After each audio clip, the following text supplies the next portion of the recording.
ജീവിതത്തിൽ ആദ്യമായിട്ട് K M ഷാജിയുടെ ഒരു വീഡിയോ ഷെയർ ചെയ്യാണ്. സംഘടനകളും പ്രഖ്യാപിച്ചു കഴിഞ്ഞു. പക്ഷെ ഇവരാരും നികുതി കൊടുത്തത് മുസ്ലിം ലീഗിനും CPM-നും കോൺഗ്രസിനും ഒന്നല്ല. ഇവർ നികുതി കൊടുത്തത് സർക്കാരിനാണ്. ആദ്യത്തെ റെസ്പോൺസിബിൾ അതോറിറ്റി എന്ന് പറയുന്നത് സർക്കാരാണ്. അങ്ങനെ നിരാലംബരാകുമ്പോൾ ഒരുപാട് സംഘടനകൾ അവരൊക്കെ നമ്മൾ അഭിനന്ദിക്കുകയാണ്, അവർക്ക് സഹായങ്ങൾ വാഗ്ദാനം ചെയ്യുന്നുണ്ട്. പക്ഷെ അതൊക്കെയും ഒരു ഔദാര്യം പോലെയാണ് അവർക്ക് തോന്നുക.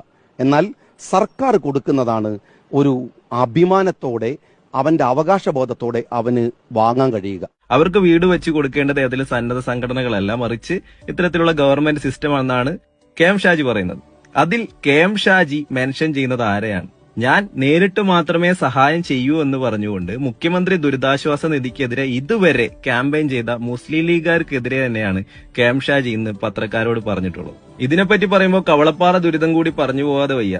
കാരണം കവളപ്പാറ ദുരിതബാധിതർക്കായി ലീഗ് ഒരു മാസ് ക്യാമ്പയിൻ നടത്തി, ഒരു വലിയ രീതിയിലുള്ള ഫണ്ട് റേസിംഗ് നടത്തി. ആ ഫണ്ടെല്ലാം കൂട്ടി വെച്ചുകൊണ്ട് 3 ഏക്കർ സ്ഥലം വാങ്ങി. ആ 3 ഏക്കർ സ്ഥലം നറുക്കെടുത്തുകൊണ്ട് കവളപ്പാറയിലെ ദുരിതബാധിതർക്ക് കൊടുക്കുമെന്നാണ് ലീഗ് നേതൃത്വം പറഞ്ഞിരുന്നത്. കവളപ്പാറയിൽ മുസ്ലിം ലീഗ് 3 ഏക്കർ ഭൂമി വാങ്ങി എന്നുള്ള കാര്യം സത്യമായിരുന്നു. പക്ഷേ ഈ 3 ഏക്കർ ഭൂമിയിൽ 1 ഇഞ്ച് ഭൂമി പോലും ദുരിതബാധിതർക്ക്, നേരിട്ട് ദുരിതം അനുഭവിച്ചവർക്ക് കൊടുക്കേണ്ടി വന്നില്ല.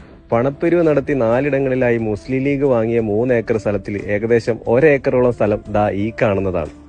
ഇതിൽ മണ്ണിടിച്ചിലുള്ള ഭൂമിക്ക് തൊട്ടു മേലെ കാണുന്നത് കൊടും കാടാണ്. ഇവിടെ എങ്ങനെ ഒരാൾ വീട് വെച്ച് താമസിക്കും?